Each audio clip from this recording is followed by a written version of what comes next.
Good. Well, my name is Brandell. As he mentioned, I will be your moderator for tonight's discussion. Before we get started, I just wanted to kind of start with some ground rules. As he mentioned, if you aren't talking, we do ask that you keep yourself on mute just to minimize any background noise. I know this time of night we have, pets at home, family members at home, kids at home, and so there might be some background noise that might interfere with just the recording of today's conversation. Also, with that, I want this to be a conversation. I have a lot of questions to get through tonight, but I'm interested in your open, honest, transparent thoughts. If you don't know the answer to a question, that is completely okay. You don't have to have a response for every question. And we just ask that you answer with your knowledge. So please don't use Google or Chat GPT. We are interested in your authentic responses. Also, with that, because we are interested in hearing everyone's perspective, I may cut you off. I may specifically call on you if I haven't heard on you from a while. But that's just to ensure that we're getting a diversity of thought and diversity of experiences in tonight's conversation. Are there any questions before we get started? All right, now you might see me glance over to my right. I have my moderator's guide over here to make sure that I'm asking everything correctly, as well as a notebook to kind of jot down notes as we're talking. So don't think that I'm not listening to you. That's just me making sure that we're staying on track to make sure that we're getting all of the questions that is necessary. All right, so let's go ahead and start with our self introduction. So I want you to share your first name, the city that you're calling in from, and your dream vacation. I will go ahead and start. So my name again is Brandell. I'm calling in from the Washington, D.C. area. And I recently checked off one of my dream vacations this past summer. I went to the south of France. So now I'm adding Tokyo to my list. Tokyo is now my dream vacation. All right, Angelette, you are first on my screen, so I'll start with you. Hi, my name is Angelette, and when I saw Angel's name, I'm like, "That's my nickname." I thought it was me at first, and I said, "Wait a minute, it must be her name because she pulled up under her name." Um, well, my dream vacation is to go to Jerusalem, and the reason why I want to go to Jerusalem is, as you guys all know, that's where Jesus Christ was. He died on the cross, and I want to go witness that. They said that the cross is still there, and a lot of my friends and family have already gone and witnessed it. So I would like to go there as a dream vacation by being, on the religious Baptist side of where I grew up. So I wanted to check that out and get a little bit more reaction to that and education. And what else did you want to know as far Just as where you're where? calling in from. Oh, I'm Yeah. calling them from California, from Okay. Adelanto, California. All right. Thank you for joining. Thank you for having Ren- me. Renee, you are next on my screen. Okay. Hi, everyone. My name is Renee. I am calling from New York City, Upper Manhattan to be exact. And my dream vacation at this time is South Africa.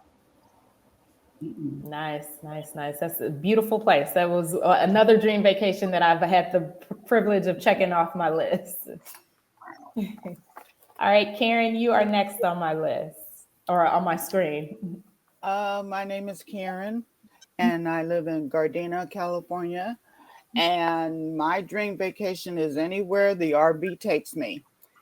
And I retired last year, and my BFF and I, she bought a RV, and we've been traveling. So our next trip is to Yellowstone. Oh, Oh, how good, fun. good. My husband, Karen, has been trying to convince me to that we need an RV so we can do the same. And I'm like, no, we're not there yet. Like, no. It's a lot. It's a lot of fun. I wasn't into camping. She is, but once you get used to it, you'll enjoy it. But it's Sounds always like good it. to come back home. Yeah, nice. All right, Angel, you are next on my screen. Hi, I'm Angel. I'm from Cincinnati, Ohio, born and raised. And can y'all hear me okay? Mhm. Yes. Yes. Yes. Okay, I think I'm hearing feedback from someone. Cincinnati, Ohio, born and raised. I travel all over the U.S. I actually have a few places for my dream vacation, but believe it or not, the very top of my list is Tokyo. Also, it's been on my list probably for at least 5 years. So yeah. Nice. We'll get there one day. I'm gonna get there sooner than later. All right, Cynthia, you're next on my screen. Hi, I am Cynthia. I am checking in from Baltimore, Maryland. My dream vacation is Paris. Paris, nice, nice, lovely place. Yeah. All right, Brandy, we'll go to you next, and I'll ask, can you adjust your camera a little bit so we can see your full face? Yes, perfect. Thank you. Hi, I'm Brandy. Macon, Georgia. My dream vacation is Tokyo. I like the fashion and like the whole like setup. So yeah. So we got 3 for Tokyo. Love it. All right, Crystal, you're next. I'm Crystal. I'm from Detroit, Michigan, and my dream vacation would be St. Lucia. Beautiful, beautiful. All right, and lastly, Quiana, am I pronouncing your name correctly? Quayana. Quayana, okay. Hi, my name is Quayana. I'm from Savannah, Georgia. Excuse me, my camera's being frozen. It'll take a quick second to get that fixed. 1 second. There we are. I'm from Savannah, Georgia. I'm 25 years old, and my dream vacation is anywhere I want to go. Dubai, Johannesburg, Queensboro. Nice, nice. Just traveling. I love it. Yeah. All right, let's go ahead and get started. Like I said, we have quite a few questions to get through tonight. So my first question is, by a show of hands, is there anyone here that is in a union? No. Okay. All right. So my next to pull up a poll, and I want you to rate the amount of political power you feel that you personally have on a scale of 0 to 10. So 0 means that you have no political power. 10 would mean that you have a lot of political power. So I'll give you a few moments to do that, and then we'll discuss.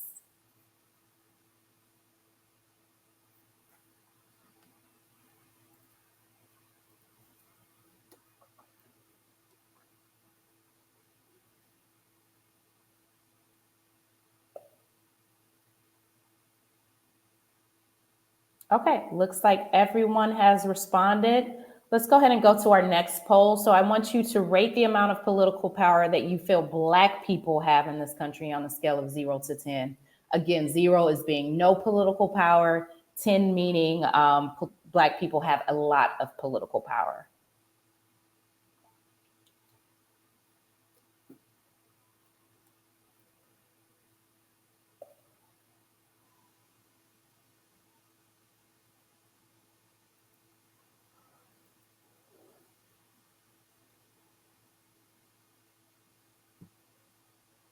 Okay, let's go ahead and go to the next poll.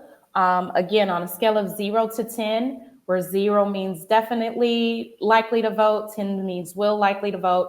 How likely are you to vote in the midterm elections next November in 2026?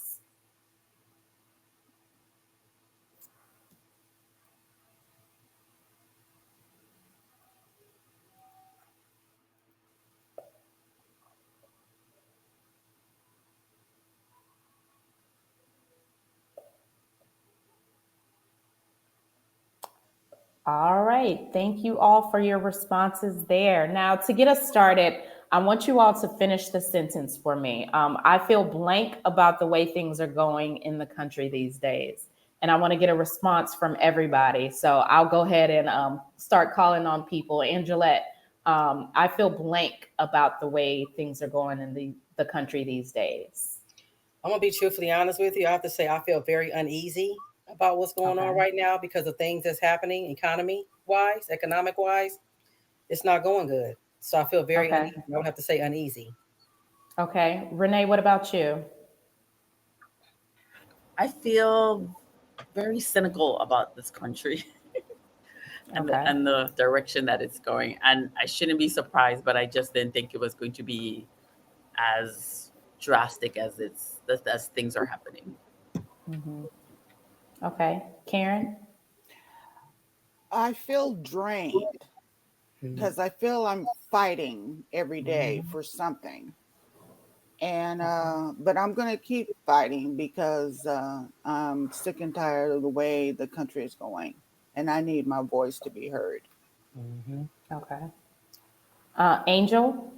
I would say disappointed. That's just the word that I would use to sum up everything. I mean, there's a lot of different emotions, but they all lead to disappointed. Okay. Cynthia? The word that comes to my mind is sad. I feel genuinely sad. Okay.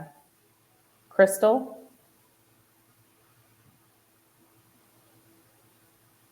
I would say helpless. Okay.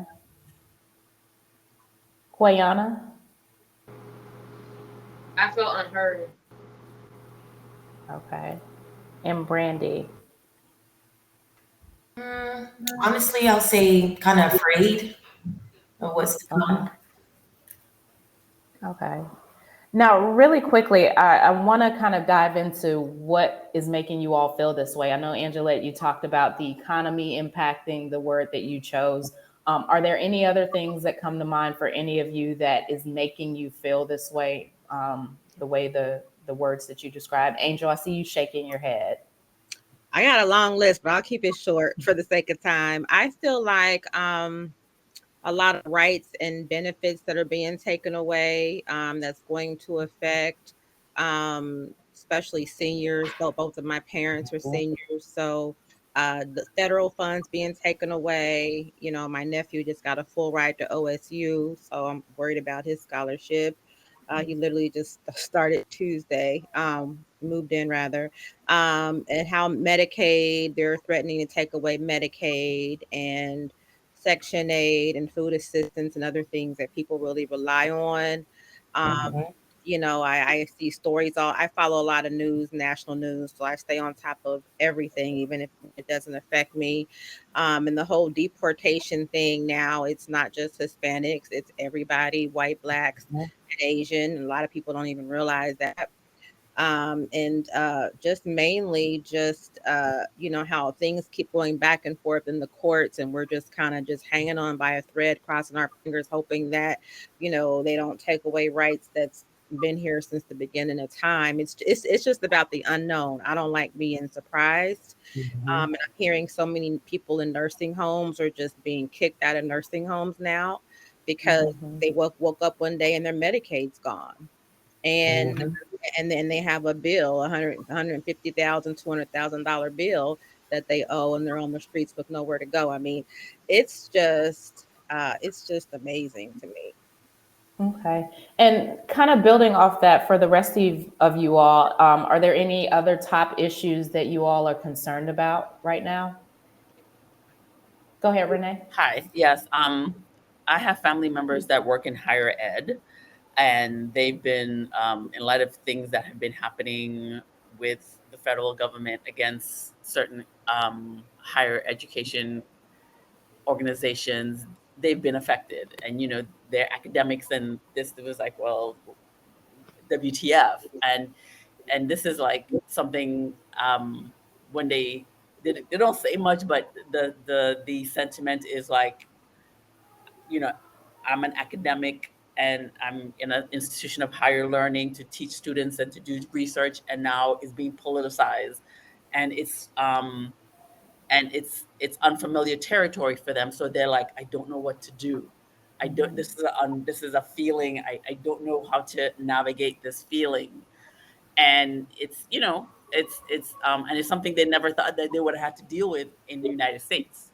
You know what I mean? And because of that, they are contemplating moving out of the United States to go to other institutions of higher education, because they feel like that their academic freedom is being encroached on here in the U.S. You know what I mean? So Okay. it's very like, oh my God, you know? Yeah.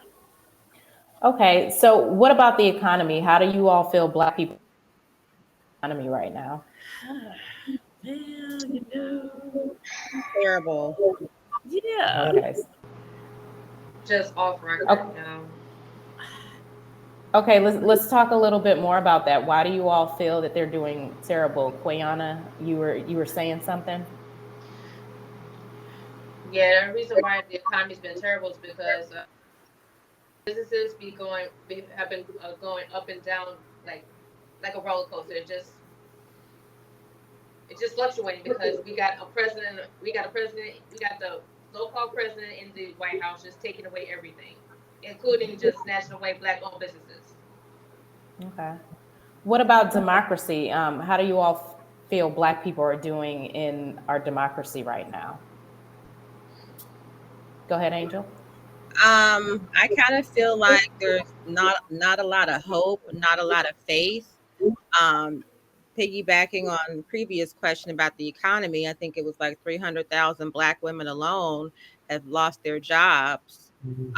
What was it within the past 3 months? I think it was like government jobs, and like 106,000 jobs just from the past month alone. So I think it's all connected and it goes hand in hand. I mean, people put a lot on Kamala's back, and I just feel like we just lost a lot of faith. We had so much hope, and it's like, don't live in fear and just keep pushing, and we've got all this hope, and if we could deal with slavery, we can get through this. And it's like you try to be so optimistic, but you see the rug is just being taken from up under our feet, and it's like, what do you do? Okay.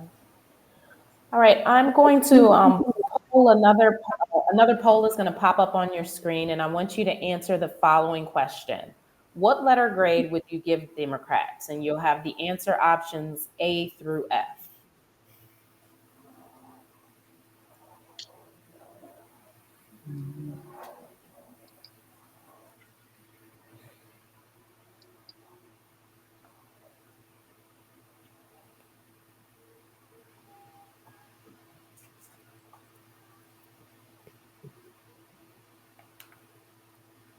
Okay, gonna give a little more time for everyone to respond.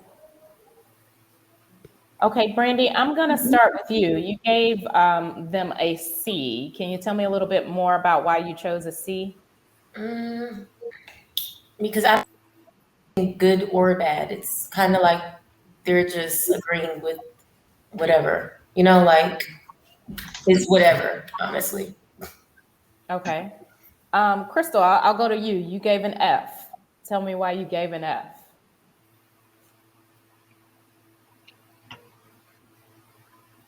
It's the same. Like, I feel like the Democrats have no backbone anymore. Like she said, they're just agreeing with whatever, pandering towards whoever. Okay, now I'm going to put another poll on your screen, and I want you to answer the following question. What letter grade, A through F, would you give the Republicans right now?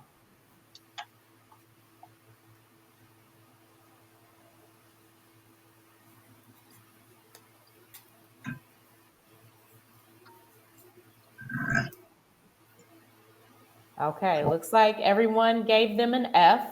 Cynthia, I'll go to you. Why'd you choose an F? I gave them an F because I think they're all going along just to get along. I personally, even if you are of a certain party, I like independent thinkers. So regardless of what I am an independent thinker. And I think that they're part of the go along to get along gang. Okay. All right, I'm going to do another poll on your screen, and I want you to give a letter grade to Donald Trump. Again, the answers will be A through F. Well, I'm sorry. I was thinking out loud. The poll isn't on my screen. Okay, I see it on neither am mine. Okay, is it on there now? Yes. Yes.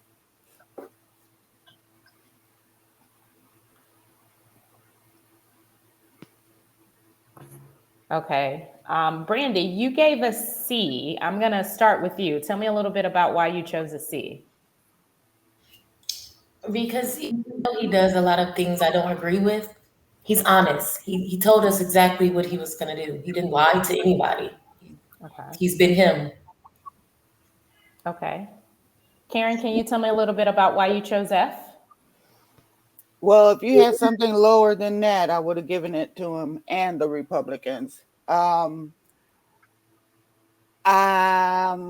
though he may be honest, because he did tell everybody what he was going to do when he was running, doesn't mean you have to do it. And I just find him as an evil person who loves to see people in pain, who thinks about himself and no one else.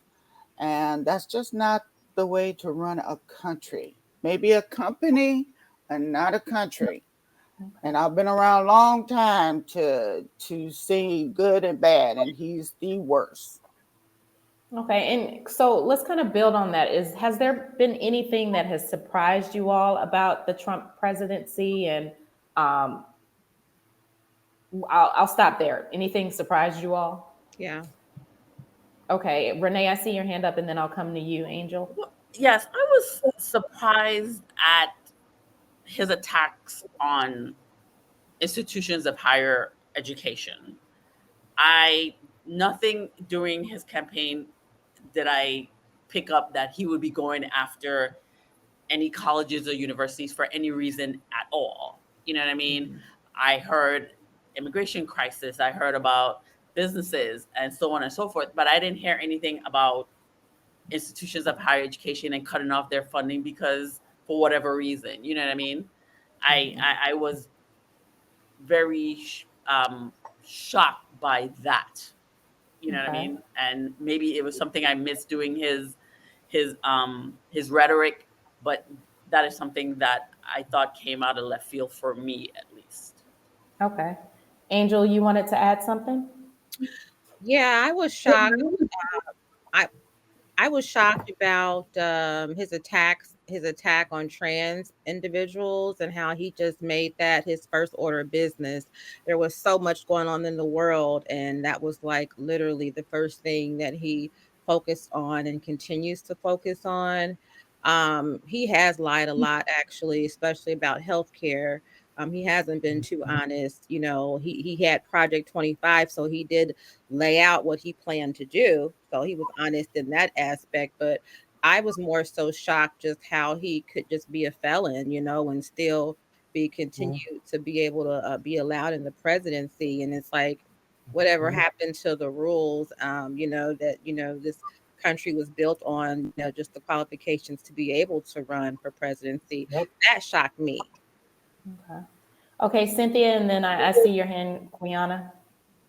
Okay, I was surprised about the attack on the HBCUs and the Black history, because regardless of what his stance is, I didn't understand what Black history had to do with anything. I think like, all of the focus on getting rid of that, our HBCUs. Okay.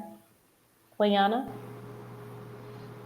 Going back to Miss Cynthia's point, I agree with her on that. It's because he just think it's too woke for him to just first of all focus on Black history, and that's what pisses me off the most, because you took away our culture, our rights, our voice. That really sets everybody off right there. And the most biggest thing that he has taken away so far was releasing all the criminals that took away our loved ones for nothing. People who had died for nothing. Okay. What do you all think allowed Trump to win? He rigged it. Mm-hmm. Okay. Okay. Angel, and then I'll come to you, Cynthia. I think it was mainly hate. There's a lot of hate in this world. The KKK, the Aryan Nation, they are a huge group. They bound it together. A lot of people think that it was rigged. You know, a lot of ballots weren't counted, the ones that were mailed in, and you know, there were voting boxes that were getting blown up. I mean, it was so much that was going on. It was just like, it just seemed like it wasn't an honest, fair fight. I feel like I could accept the fact that he won if I felt that he did it honestly. So it's like, you know, when that's the foundation, it's like there's no way to go but down from there. Okay. Cynthia? I agree with everything Angel said, but I also think that the world was not ready for a Black woman to lead. I believe if it was anybody, if it was a man, a Black man, a white man, any type of man, he would want. I think they didn't want a Black woman. Okay. Karen, I see your hand up. 2 words also to go with this. Elon Musk. He bought it. He gave him a whole bunch of money and put that together with rigging and all that stuff. That's why he's in the White House. Okay. All right, I'm going to put another poll on your screen, and I want you to look at each of the statements and identify what comes closest to your reaction about today's political economy. And you can check all the ones that what aligns with you. So what comes closest to your reaction to today's political economy? So the first one, the things that I care about are under attack in federal government, and we must all be willing to do everything we can to resist and fight back. The things that I care about are under attack, and that's why I must focus on myself, my community, and the things that I can control. Some of the things that I care about might be under attack, but since there's not much I can do about it, I've turned out of the daily news chaos or tuned out of the daily news chaos. I might not agree with everything happening in the federal government, but at least he is disrupting the status quo in ways that might lead to better outcomes for people like me. So I'll give you a few moments to select the ones that come closest to your reaction about today's political environment.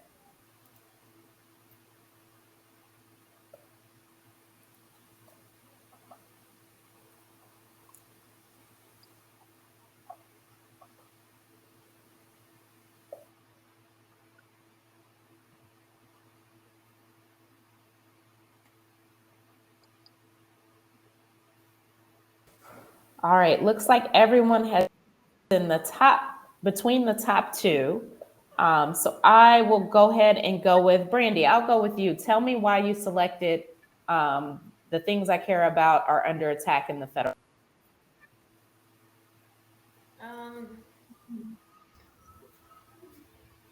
Like, I feel like it's bigger than just me and my community. Okay. So I feel like to say that would be kind of selfish because it's bigger than just me and my family or me and my children or just myself. Okay. And Angelette, I'm going to go to you. You chose the statement, the things that I care about are under attack, and that's why I must focus on myself, my community, and the things that I can control. Tell me why you chose that one. Well, to me, it's not just a form of being selfish. To me, it's a form of me not just thinking about myself, but like I said, the community as well, because all of us do stick together and we do have our own rallies and our meetings and our, community gatherings, protests and what have you about this whole situation as it is. Mm-hmm. So we as all can stick together and make it work. I mean, dream work, makes the dream work. Teamwork makes the dream work. So if we can all get together and see what we can do to make it better, a better outcome, who's to say we can't? Maybe our voices can be heard if we do it that way. Okay. Now, Angelette, I'm going to probe here a little bit. In the conversations and the gatherings that you've had in your community, have you all come up with solutions that you felt have been impactful? And if so, what have they been? Actually, we just we have a head person that deals with all of that. Okay. And she's actually consulted with the Senate, mayors, and everybody in regards to what Donald Trump is not doing right for our community, for our country, not just the community, but for each state and the country itself. Now, I don't know if the outcome has happened yet, but I do know that that's the person that we go to when we have complaints or concerns, and she deals with them directly. Okay. So for you, do you feel confident in kind of that community organizing and that things will change if you all kind of just continue moving forward? I really feel confident because so far certain things they are trying to deflect on, like Angel spoke earlier about the Medicaid and all that. That's everybody over here gets that. Mm-hmm. We live in low income housing. So if they kick us all out, we don't have nowhere to go. Everybody over here is on Medicaid. So what happens?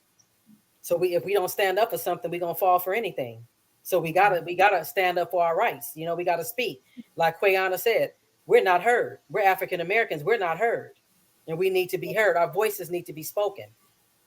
Okay.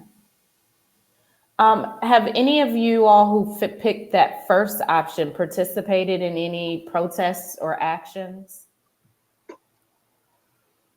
Angel, tell me a little bit about your participation. Yeah, so I come from a family of activists. So I'm a fighter, and I'm always the one that's like downtown. I live in Cincinnati, so we go downtown a lot, and we do our peaceful protesting with signs, especially when he came out with the no abortions, like that. So I frequently do that. I'm a CCHW, which is a certified community health worker. So I've dedicated my life to serving others. So I'm always involved some way, somehow, whether it's volunteering or just getting the word out, offering the carpool just to make sure that everyone gets to the polls, just wherever there's a need, I try to help. And kind of going back to the very first question I asked about how you all feel about this country state, Angel, I want to ask you, do you feel like that your commitment to the community, protesting and things like that, do you feel like that has an impact on the issues that you care about the most? I do. Sometimes when you look at the big picture, it looks like maybe it's little to no impact.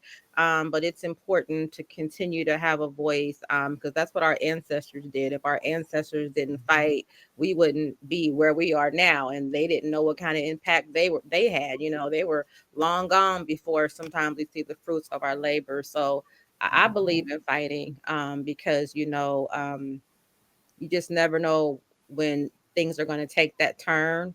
Strength is in numbers, and that's why we feel like voting is so important. I mean, it was heartbreaking to see how many people just did not vote, and Black people, and how many Black people feel like, oh, my vote's not going to matter. And so that mindset has a snowball effect. It carries a lot of weight. So yeah, I definitely, even if it's just two of us, three of us, eventually we'll start getting more people. And again, to protest, strength is in numbers, because the goal is for the news to pick it up, and for it to hopefully go national.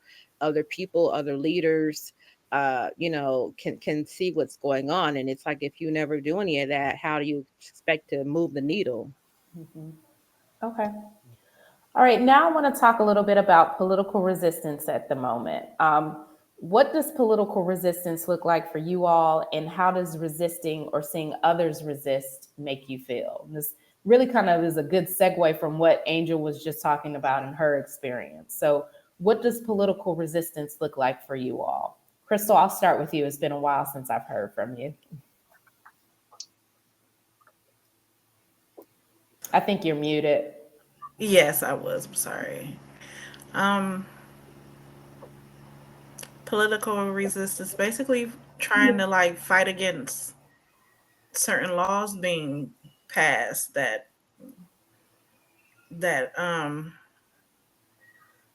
trying to protect our rights. Okay. Anybody else want to add to that? What does political resistance look like for you all? Go ahead, Cynthia. I'm thinking that you're fighting against this army, where our ancestors fought against this army and they were water hosed. Now, if you do this political resistance, you may not come home to your family. Mm-hmm. Okay. You may die. So that's where I'm stuck. I'd much rather be hosed down than to not be here for my grandchildren. So that's what.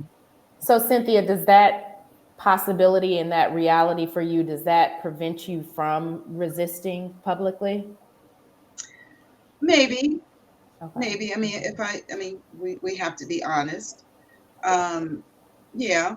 I mean, I'm not involved in a community where they do that a lot. Like, I'm in Baltimore, where I live in the suburbs, but Baltimore the president considered Baltimore a rat hole. So you can resist publicly if you want, and your grandchildren may not see you anymore. So right now, I'm in a weird pattern. I haven't denied protesting. I haven't denied anything, but I haven't been offered to do anything. We don't have any in my community. We're a mixed community of immigrants, white, black. So the opportunity has not presented itself to me for me to be honest and say what I would do. Okay. And my next question is for you, Cynthia, and I want the rest of you to respond as well. What would it take for you to get to that point where you are ready to publicly resist? Kind of explain to me, detail to me what that might look like for each of you. Well, I'm getting close to retirement, and I worked all my life. I've never got public assistance. So if Medicare and Medicaid is not there for me, that may be enough for me to resist. Or if my 401k that I have worked my butt off for is taken away by the government, that may be enough. I honestly think sometimes you don't know until you know. So if I'm hearing you correctly, if something is directly impacting you and the hard work that you've done your entire life, then that would kind of be a little bit more motivation for you to do that. Yeah, and I think, to be honest, I would need a leader because I'm not an activist. I don't come from an activist family. I'm embarrassed to say I came from a family where white is right. And I still sometimes feel that way. I don't agree with it. I do voice my opinion. I don't let anybody walk over me. But deep down, sometimes I think if you're white, you're right. And like I said, Black people, you have to make a decision. Do your children and grandchildren see you tonight, or do you fight this animal? Okay. Now, Cynthia, you must be reading my moderator's guide because that is kind of the next question that I have for everyone. Thinking about political resistance right now in the country, who do you see as main leaders of the movement, if any? Let's talk a little bit about that. Renee, and then I'll come to you, Angel. Well, okay. Honestly, the only one that and it may be because of my circle, I see Jamal Bryant from Atlanta really being an activist and really standing in their face and fighting them. I'm embarrassed to say I don't know of anybody in Maryland, and if they are, they're being quiet. I don't see them, but that's the only person that I know that is fighting back without a care or concern. Okay. Renee, you wanted to add something? Yes, I want to agree with Ms.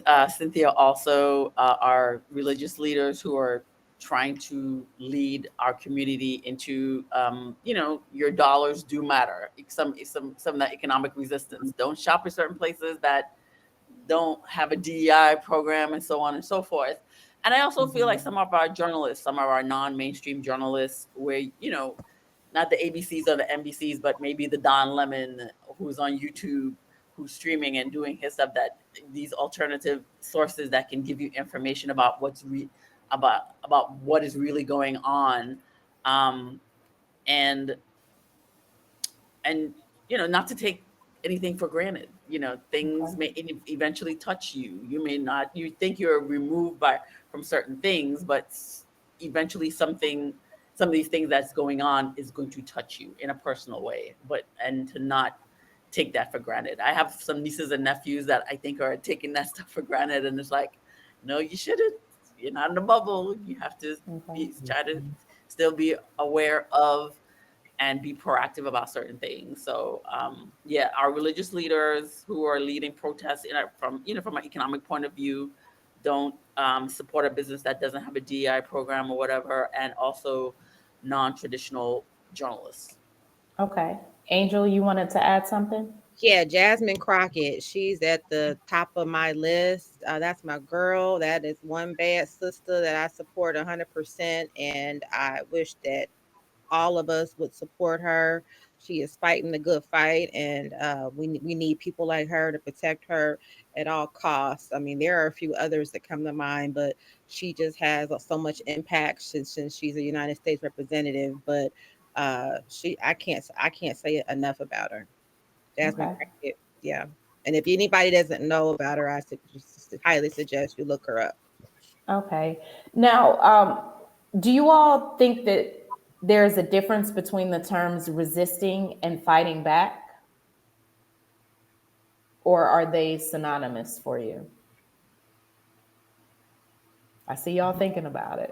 I feel like What- one's a little more peaceful than the other, but they do kind of they are kind of it The just depends. same. Yeah. Okay, Angel, which one is more peaceful? I feel like Which term? resistance Okay. more, because when you say fighting back, people automatically think like physically fighting, but there's other ways to fight instead Okay. of violence. But resistance just sounds more peaceful, I feel Mhm. like. Okay. Protest. Now, which term do you all think is the best representation of what the Black community should be doing right now? Should we be resisting or should we be fighting back? Brandy, I see your hand up. Fighting, and I think we all should stick together.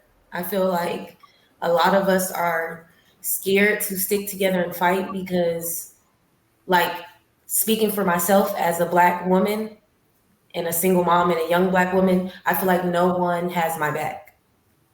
So if I fight, then who's behind me? And who's going to stick behind me? And how long? Okay. Anybody else want to add to that? I'm more of the area of resistance, Okay. because in light of everything that's going on in the United States, I feel if we fight back, there's a chance that there's no protesting. People are being arrested for peaceful protesting. Their rights are being violated along those lines. Mhm. So I don't want to take that chance of being involved, fighting back and being arrested, and my Mhm. rights being violated along those lines, or giving them a reason to violate me. So I feel resistance is more life preservation, is a more life preservation avenue. Okay, so I want to make sure that I kind of have a clear understanding of how you all are defining resisting and fighting back. So I'm going to ask you to define that for me. How would you define fighting back? This question is for everyone. Go ahead, Angel. I would say like Malcolm X fought back and Martin Luther King resisted. That's kind of how, in my mind, how I look at it. And we needed Okay. both. So when you said which one would you pick, it's kind of hard because I feel like you need both. I can't really pick one without the other. Okay. Anybody else want to add to those definitions? Go ahead, Cleona. For me personally, I feel like the Black Panthers back then fought back because they didn't bother to resist. They fought the cops that tried to take them down, like back in Watts in 1967. Total mass destruction, blatantness everywhere. But I feel like which is Dr. King's office, they resisted. They was trying to promote peace instead of just war zone. Okay. Karen, I saw you raising your hand. I think it depends on the day. One day you can resist because that's what's called for. Next day you have to fight like hell. It just depends, you know. And is there another word that you would use rather than resisting or fighting back? Or do you feel like that is a pretty good descriptor of what needs to happen in the Black community? Cynthia, I see your hand up. Yeah, I was thinking, trying to figure out the difference. I think Rosa Parks, she resisted by saying, I'm not moving. Fighting back is like in your face, not physically fighting. But that's kind of the difference that I came up with, because at first they're like synonyms. They're like the same. But that's the only way I can describe the difference. Okay. Angelette, I saw you raising your hand. Or did I? No, I was just agreeing with the ladies that spoke already. Okay. I do believe that the meanings are slightly different. Mm-hmm. And are there any other terms that come to mind rather than fighting or resist that you all would prefer to use, or do you think that that's pretty reflective? I like I think that's I pretty like I cut like and them. dry. I think they're Okay. pretty reflective. Yeah. Yeah, I agree with the terms. Now, I want to circle back to something, Brandy, that you just mentioned. You mentioned that, being a young single mother, sometimes you feel like when you're fighting, you need to know that someone has your back. And so I want to ask you and the group, what would make you feel like someone had your back? What would it feel like to know that you had a community supporting you in the fight?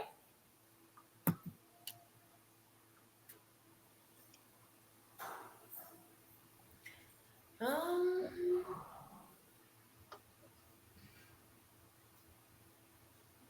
I don't know. It's just a lot of judgment instead of a lot of just help without judgment. And it's always for the Black woman because there's single white women, single Hispanic women, but it's always the single Black woman. Okay. Anybody else want to add to that based on your personal experiences? What would it feel like to know that someone had your back, that your community had your back? Angel? I would say have leaders like locally that can relate, like for Brandy, maybe even have little town hall meetings specifically for Black single mothers, who need support. And you go to those meetings and you're connected to different resources and things like that, because some of these resources are like the best kept secret. It's like they don't even want people to know about it. And then you've got barriers because you have to fall under certain criteria to even qualify.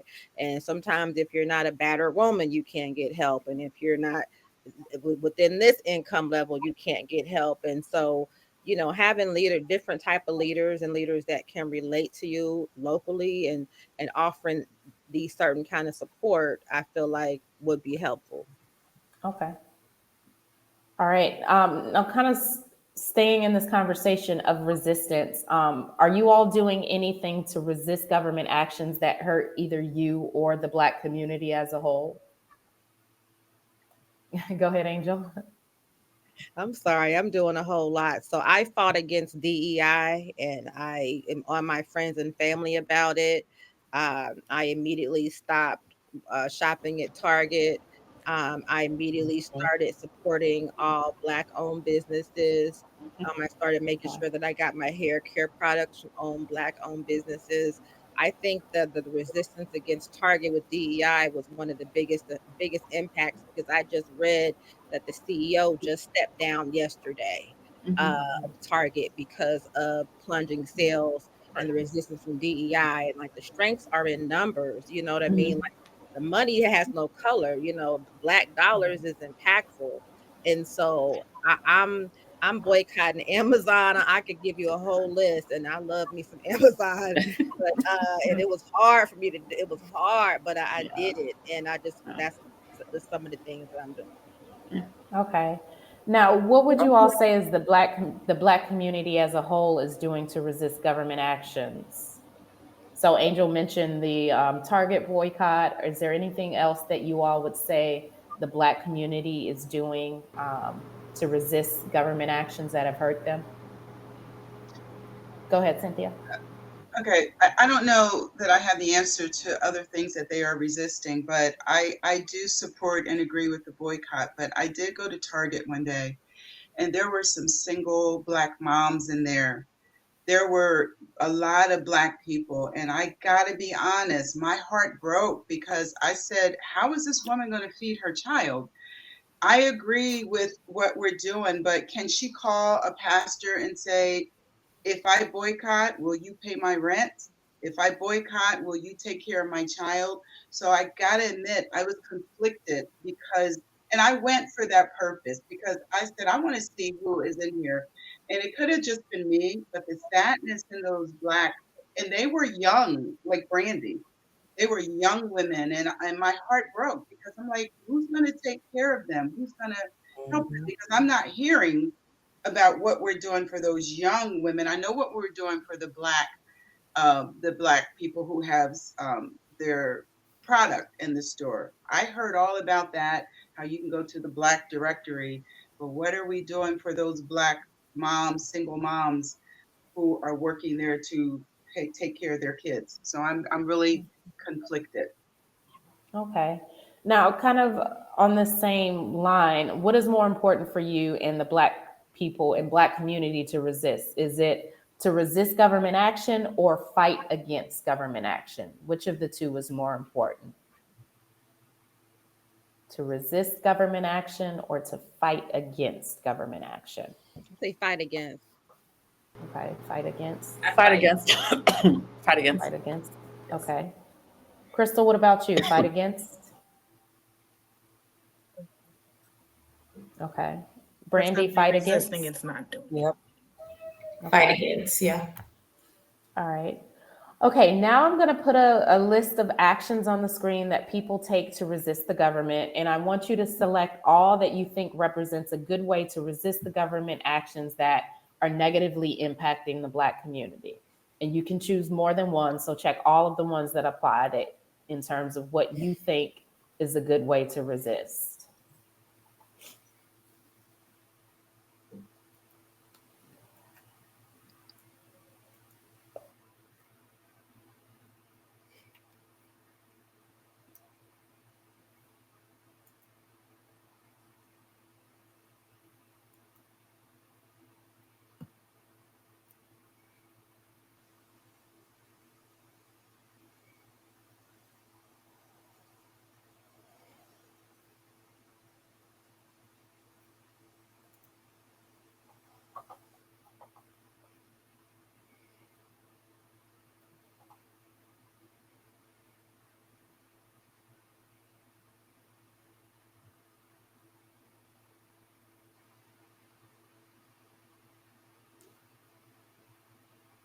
Okay, I'm going to give you a few more. Make any additional selections.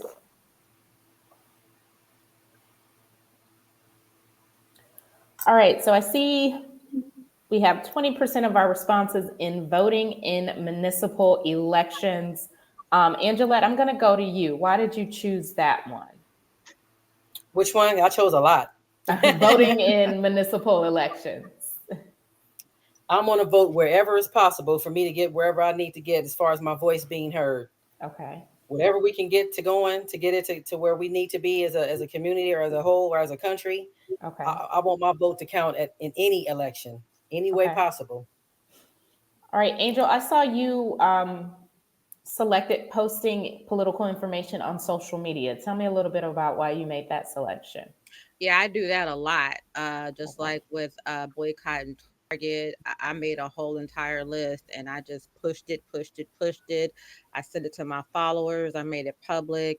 I made my family and friends repost it. I got in the comments, anywhere I could. I was just spreading it because I felt like it was so important and I was so passionate about it. And you know, that's how I learned about it, from social media. So I just kind of, you know, pushed it forward, paid it forward. Okay. All right, Angel, you selected donating to political parties as well. Tell me a little bit about why you chose that one. I'm a big believer of putting your money where your mouth is if you can. If you can't, you can support in other ways. But, you know, we, like someone mentioned Kamala, someone mentioned Elon Musk. I mean, it's all about the mighty dollar. And so I believe in supporting financially because that's half the battle, if not most of the battle. We can talk, but we have to support. You know, that's just like if your favorite movie comes out, and instead of you going to the theater to support, you know, you want to buy a bootleg. That's not support at the end of the day. And we wonder why, you know, they aren't making those kind of movies anymore because people didn't come out to support. So same for the Democrats, that they need us, even if it's $5. Okay. All right, I'm going to share a few examples, and I want to go through this relatively quickly, and I want to hear your opinions about the events and just kind of talk about just the efforts of political resistance. Now, we've already kind of touched on the first one a little bit, but as we've discussed in January and February, we know that Black shoppers began to boycott Target in a response to the corporation cutting its DEI programs.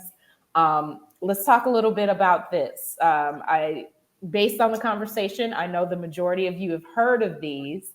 But let's talk about how this is, or it may not be, an example of political resistance.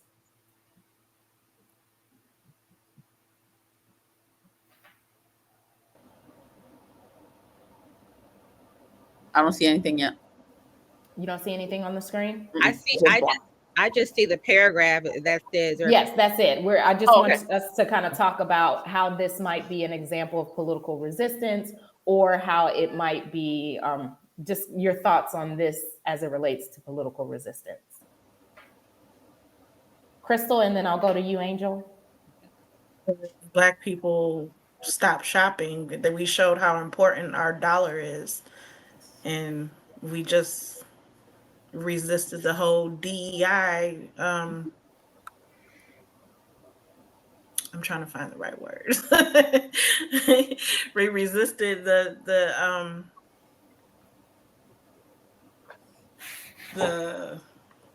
oh my gosh.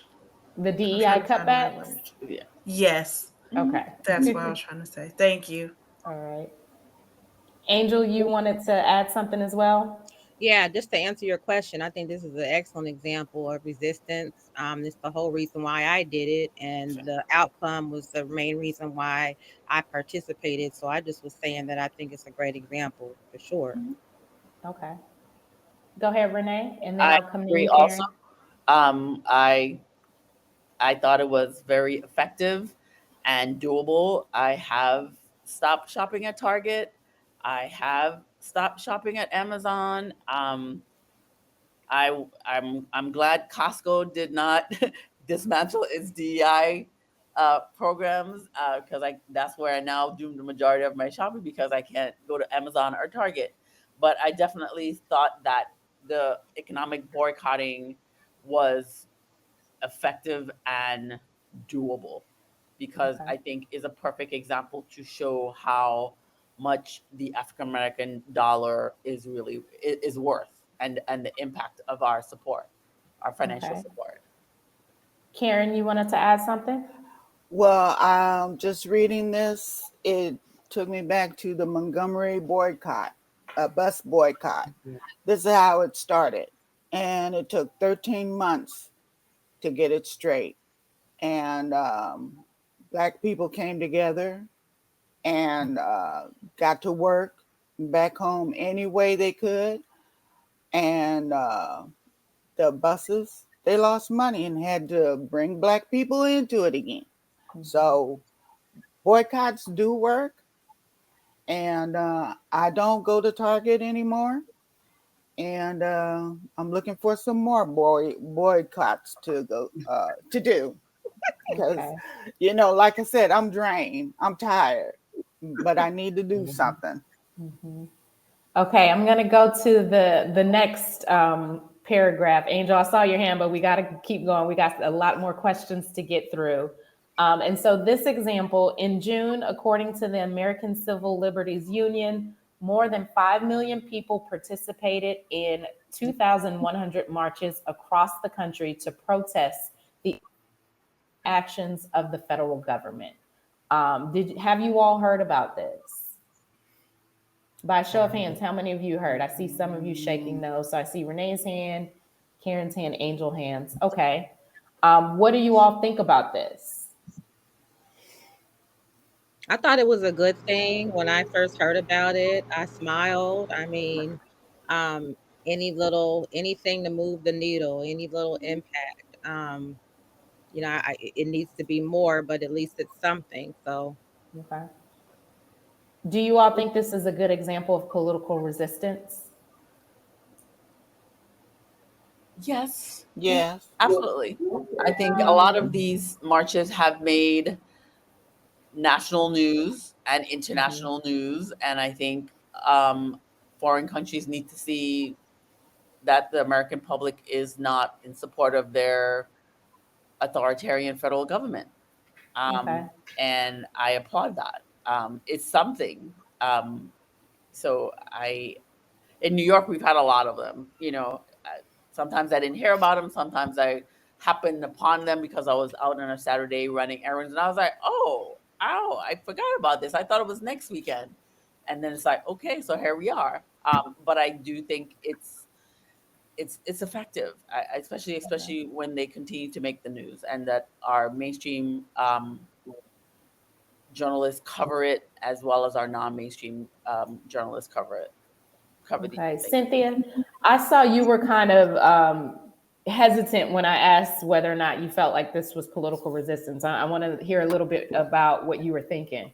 Right, because I'm still struggling with exactly what resistance is. But I go back to I'm an action oriented person. I agree with the marches. I think they should be great. What I want to hear is what happened, what was the outcome, what changed because of it. And I hear a lot the marches and the protests, but I never hear the end result. Like what changed because of it. I'm not a fan of just doing something just because. Like I said, I'm Black. I have grandchildren. I agree with all of this, but it seems to me that the media stops. We have the protests, but what changed? So I want to see the end result, Okay. and that's where I struggle. Okay, now I'm going to share some examples of how recent economic events have specifically impacted the Black community. And so we'll go through each of them, we'll read them, and then we'll discuss kind of the impact and your perception of the impact. So the first one, and I'll wait until it comes up on the screen before I read. The administration is cutting nearly $1 trillion from Medicaid over 10 years, which disproportionately affect Black youth, 60% of whom rely on Medicaid or CHIP. The cuts threaten essential care for millions of Black families, even those not on Medicaid, as emergency rooms fill up with people who delay regular care.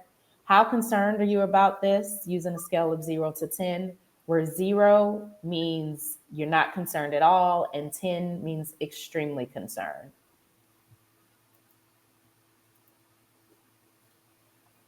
And I'll give you a few moments to log in your answers, and then we will discuss.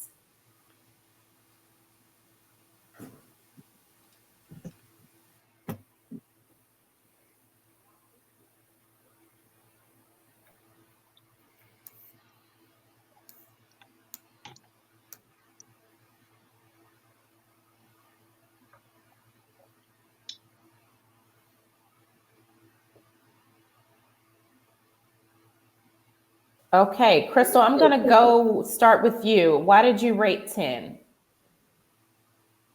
Because I don't think anyone should go without medical care. There are countries that have free medical care, and I'm not sure why this country isn't getting with it. Okay. And it's just ridiculous. I had Medicaid at one point in time, and they cut me off because they started to say I made too much. Okay. I was only making 17 an hour, and they considered that as making too much money, which is ridiculous. When to live in the economy that we're living in, you got to make at least 20 and above to survive. Like we're barely surviving. And now, Crystal, based on that scenario, what do you think resistance should look like from the Black community? Like we should start protesting all of these cutbacks. I don't know like the first step to even I don't know even where to start, honestly, because as Brandy was saying, even if we start something, like who's going to really have our back regarding this? What is it going to change if we even get out there and protest? That's why I said I feel helpless. I really do. Okay. All right, let's go to the next one. All right, so Trump's tariffs are projected to cost middle-income households $22,000 over a lifetime, all while the richest 1% receive tax cuts from Trump's budget bill. Black households are especially vulnerable to the impacts of these tariffs, as they are less likely to have a financial cushion. How concerned are you about this? Again, 0 being not at all concerned, 10 being extremely concerned.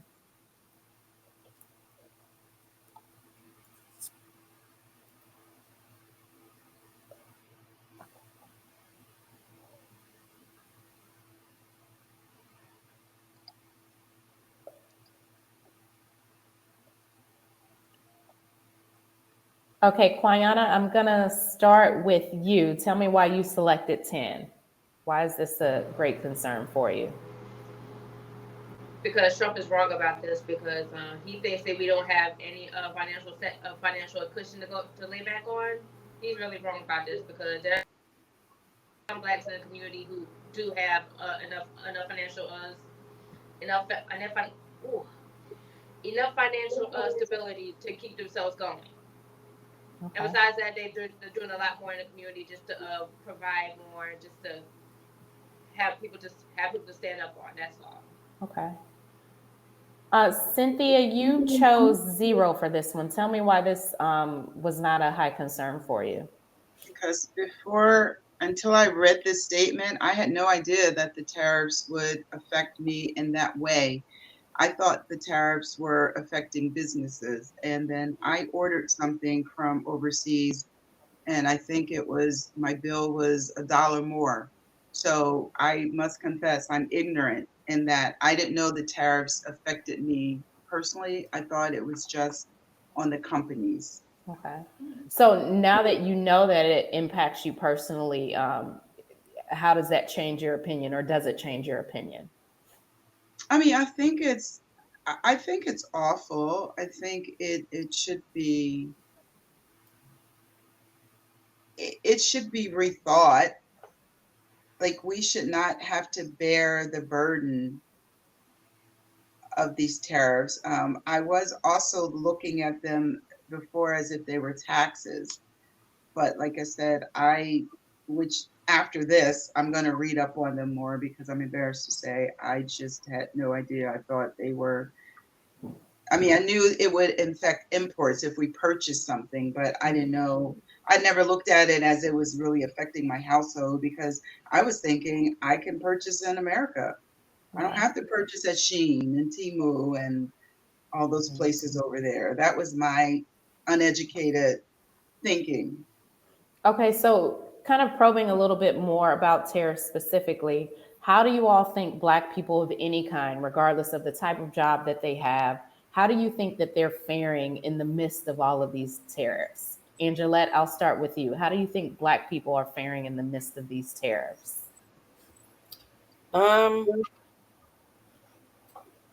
It's kind of, I don't know how to explain it, but I know I'm concerned about a lot of stuff that's going on right now. So with me, I mean, the tariffs are I don't like the tariffs at all, personally speaking, because it's like, I mean, I don't shop online at Temu and anymore and stuff like that, Shein and stuff like that either, because it seemed like to me you're paying more to have things shipped to you than the actual product now. They're charging double, and I don't like the double pricing and stuff. I mean, I just can't afford that. I'm barely working. Okay. So it's like, it's hard. Okay, Renee, I saw your hand go up, and then Angel, I'll come to you. Yes.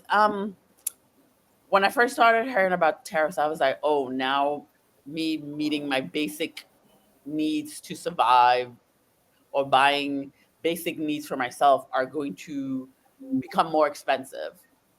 You know what I mean? And so that's what went in my head, is going to be more expensive for me to buy basic things. And so my cost of living is going to go up, and I'm essentially paying for the tax cuts that have been granted to the richest 1% of the United States. You know what I mean? So his budget bill gave a big tax cut to the richest 1%, and then the tariffs is to pay for that. You know what I mean? So I'm paying for that, because the federal government is losing tax dollars, but they're going to get it back from the tariffs that I have to pay directly and indirectly. Okay. So I saw it as my cost of living is going to go up.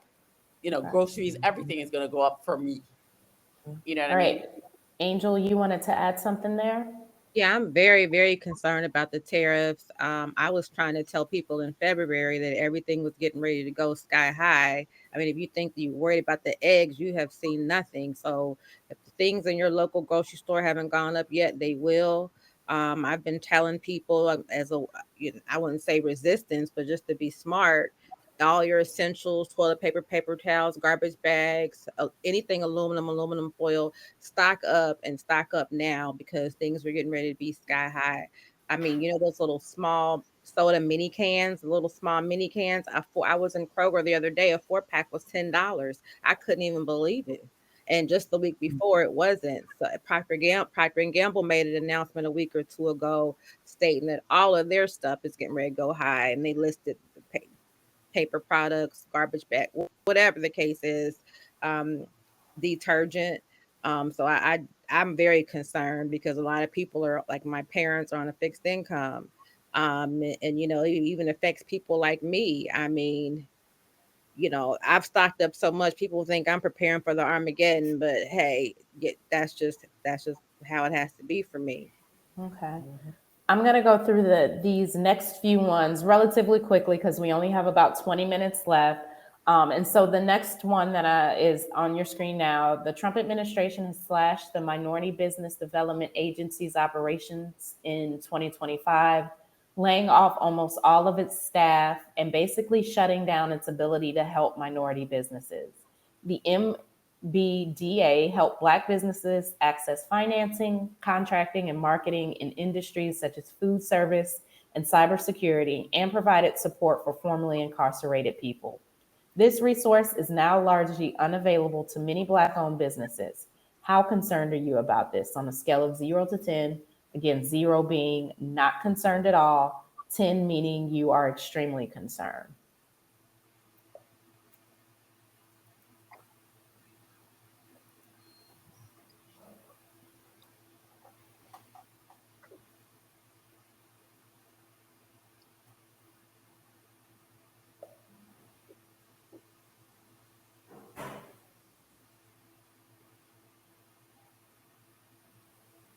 Okay, Crystal, I'm going to come to you because you had the lowest rating. Tell me a little bit about why you chose 8. I had no idea that happened. Okay. Like, What did you mean to choose? Oh, you're saying you didn't know that this was an issue. Yes. Okay, I got you. Okay. So now that you know, how do you feel about it? How does it impact what you feel about the administration? Oh, it has a major impact. Like, I never agreed with anything the Trump administration had to do with anything. Okay. It's just something else that we have to fight against. All right, let's go ahead and go to the next one.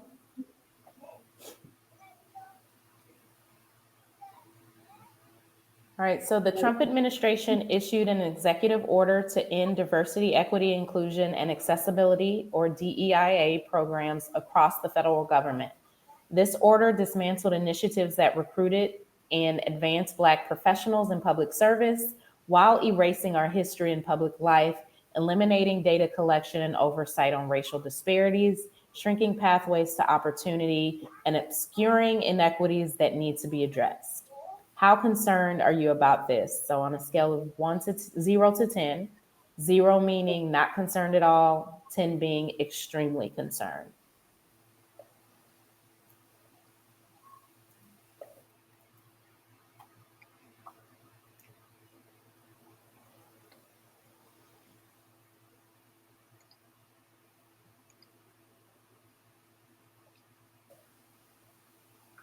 All right, Quayana, I'm going to come to you. Why did you choose 10? Well, for starters, this nation's already been divided as this, but we're trying to reunite to this. We're just trying to unite everyone, despite the color. But the reason why Trump did this is because he really does hate everyone of all color. If it's not white, if it's not a white person, then oh well, he'll just find a way to discourage everyone just from being what's the word? Ooh, just from being united with one another. We're just trying to learn how to love instead of just hate. Okay. All right, let's go ahead and go to the next one.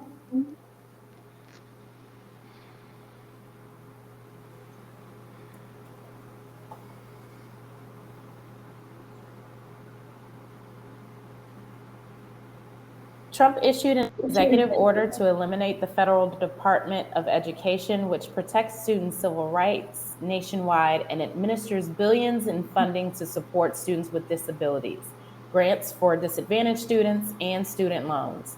Nearly half its student staff were laid off, crippling enforcement of protection against discrimination and unequal resources. Black students now face a greater risk of being underserved, mistreated, or denied opportunities in education. How concerned are you about this on a scale of 0, where 0 means you're not at all concerned and 10 means extremely concerned?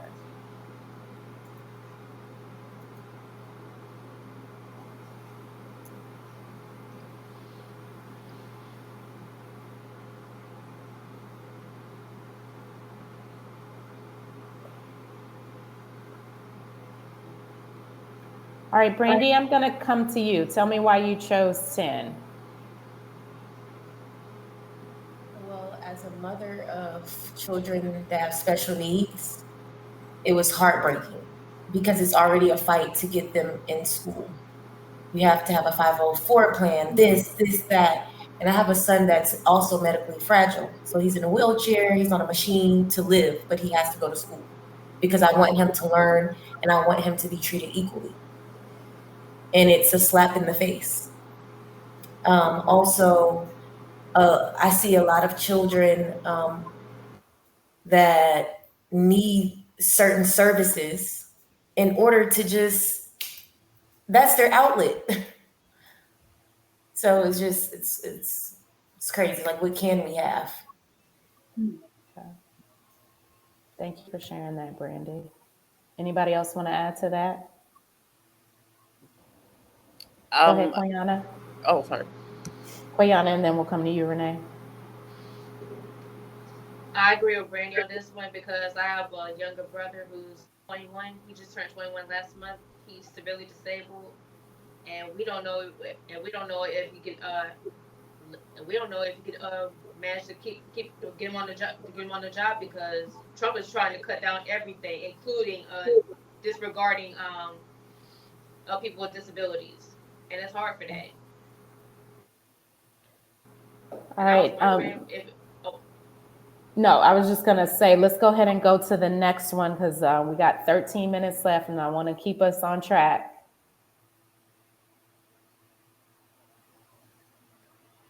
All right, the cost of living has not eased in 2025 despite Trump's promises to lower costs. Housing costs are also rising due to a shortage of workers and a lack of new homes being built. Black families face greater challenges with lower home ownership rates and fewer protections from unfair housing practices.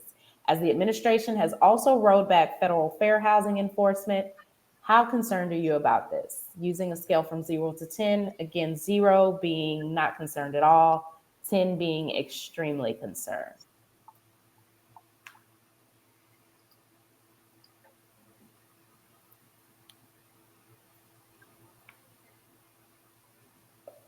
Okay, so everyone is at 10 on this one. Does anybody want to expand on this? Go ahead, Angel. Yeah, housing costs, I deal with this directly, personally and professionally, but housing costs have been going up since COVID. They definitely have been going up since Trump is in office. So this whole plan about, adding more jobs and, don't even get me started on the stimulus. I just feel like it's making it impossible for people to be able to live. People are becoming homeless more and more every day due to Section 8 has been cut already. And like, I live in Cincinnati, Hamilton County. So if you're not on Section 8 now, you're not going to be on it. They've already made the announcement that it's done. That announcement came almost maybe 6 months ago. So, even people that pay full market, whether it's rent or mortgage, costs are going up. I work with agencies where we help homeowners who need help with taxes and mortgage and things like that. And people are in positions that they've never been in before. The whole thing about taxes are like doubling and tripling, for homeowners. I mean, it's just affecting people across all tax brackets, and and they're already trying. It's like they're already trying to do away with even resources for homeless people. They're kicking homeless people from up under the bridges and everywhere else, and it's just like, where do you go? What do you do? Who can you turn to? Because a lot of these programs and these grants and places that you can go help for housing and rent assistance are being cut. So it's just all over the place. I'm sorry. I don't feel like I'm venting, but. Yeah. All right, let's go ahead and go to the next one.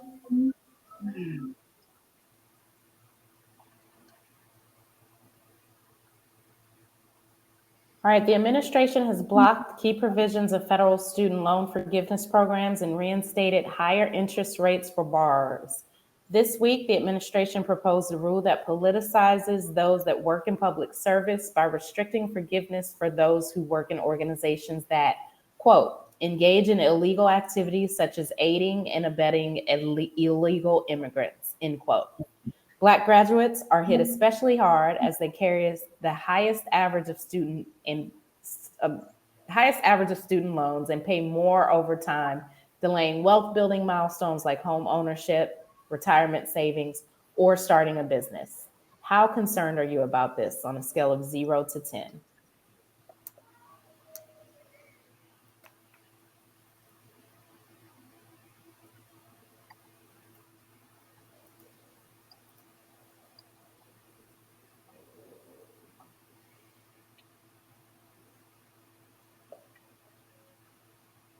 Okay, so I see the majority of you are at either a 9 or 10. Now, to kind of wrap up this section, I want to ask you all, how do these stories make you feel about the Black people in this country in general? Go ahead, Angelette, and then I'll go to you, Crystal. Well, me personally, it seems like, as someone stated earlier, they feel sad about the situation, about us being out here. It's almost like African Americans don't have a chance at all. What do we have if we can't do anything? I mean, you're cutting this off, you're cutting that off. You mean tell me you're gonna cut off food programs for kids, for schools? What kind of mess is that? Who does that? I don't understand that. Like Angel spoke earlier, she has two elderly parents that's on a fixed income. And what are we doing here? I mean, what's going on? Do you want us to survive at all? What do we do? Where do we turn? Okay. It's a really big concern of mine.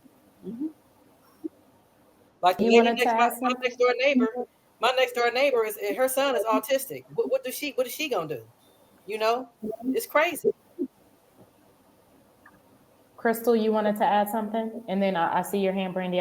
They're trying to eradicate the poor Black people, like the ones that are not wealthy, can't really do much about anything.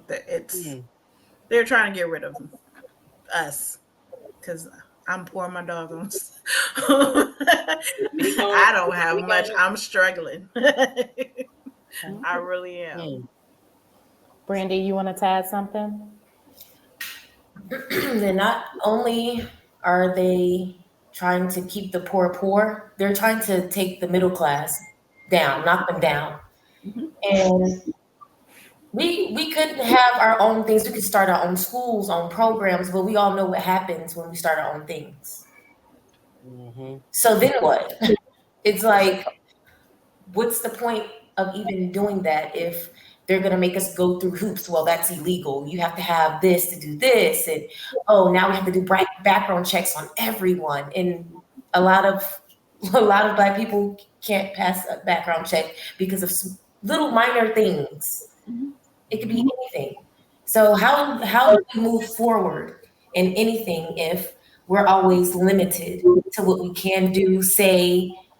We can't do anything. We can't even learn, which they've been doing to us since the beginning. We weren't even allowed to read or speak our own native languages. So it's just we're damned if we do, damned if we don't. All right, so my final set of questions, you're going to see some polls come on your screen, and we'll just go through them really quickly. We won't have to do much discussion between them. And these questions might look familiar because they were asked at the top of our conversation. So please rate the amount of political power you feel you personally have on a scale of 0 to 10. So I'll give you a few moments to do that.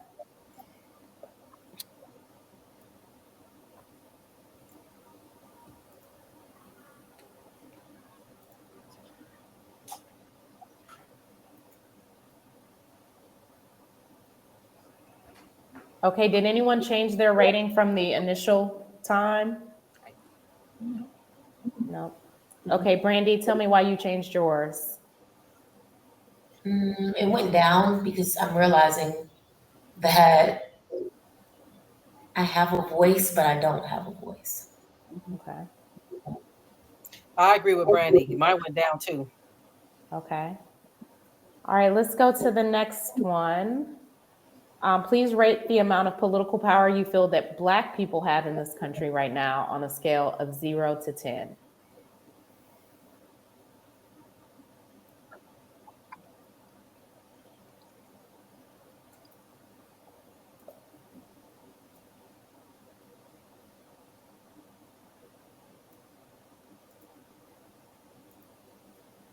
All right, did anyone change their rating?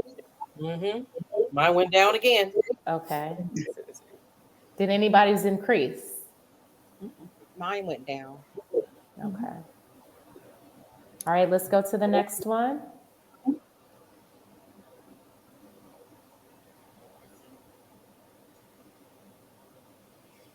So please select the actions that you're most likely to take in the next year. And again, you probably remember this from the top of our conversation.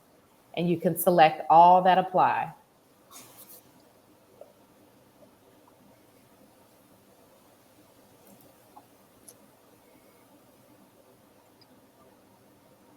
Okay, did anyone add an additional selection? Okay, Brandy, I saw you raise your hand. Which one did you add or why? To protest. Okay. Even if it's something, start off small, only in my community, because I live in Georgia and I live in Macon, Georgia, which is predominantly Black. And it's not good here. Okay, and just really quickly, what inspired that change? What made you select that as an option now?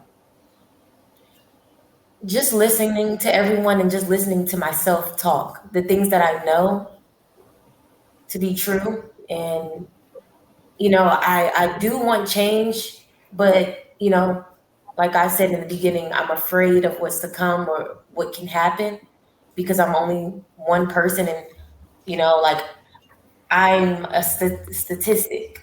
Mm-hmm.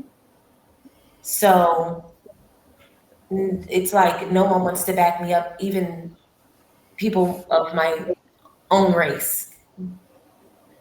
So I think, to start off small, it could be anything. Like, even it's about protesting for the schools here. The school systems here are horrible. And just even start there because my kids are in school. I want them and the other children to have opportunity to learn and to be something because they're going to have to be something. All right, let's go to another poll. Again, something that you all may remember from the top of our conversation.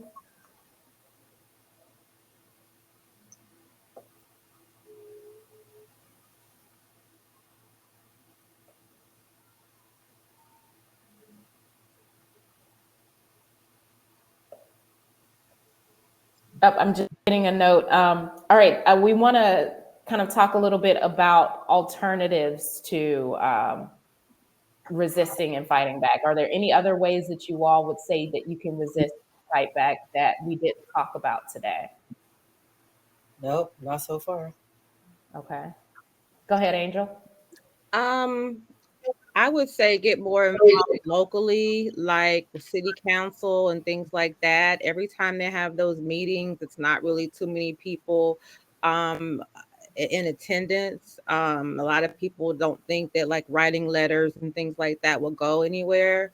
So a lot of the times, you know, when they have these meetings, we keep re-electing the same people over and over again because people aren't coming down and making their voices heard. So I would feel like maybe getting involved more in local elections and not just presidential. I feel like, in my opinion, that's a form. Okay. Any other alternatives to resist or fight back? Go ahead, Cynthia. Yeah, I think we have to take matters into our own hands and try to do more with our money. Like, unfortunately, maybe we have to stop getting our hair done as much and start putting money aside for the future, putting money aside to help our grandkids. We might have to go into our 401k to help our kids put a down payment on a house. That's the only thing I see, that we've got to find a way where we can try to help ourselves. I don't have much faith in the Republican Party. Okay. All right. I have one final poll that I want us to get to before we log off. So on a scale of 0 to 10, where 0 means definitely will not vote and 10 means definitely will vote, how likely are you all to vote in the midterm elections in 2026, next November?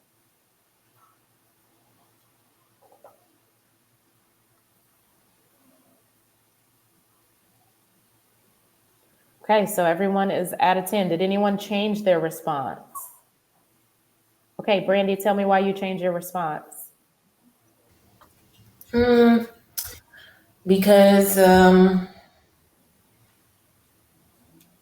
I cared, but I really didn't care. Like I would think like, what would my one vote do? But now looking at the situation that we're in, that one vote that everyone's thinking in their head, oh, my vote doesn't count. It did. Like we're like living in hell. All right, ladies. Well, we are a minute over, and I am usually a stickler on time, and I want to respect and honor your time. I appreciate you all for just being so open and transparent. It was a great conversation, and thank you all so much. Thank Thank you. you. Thank you, ladies. Thank Take you. care. Thank you. Have a good night. You too. Thank you. Bye. How do we get out?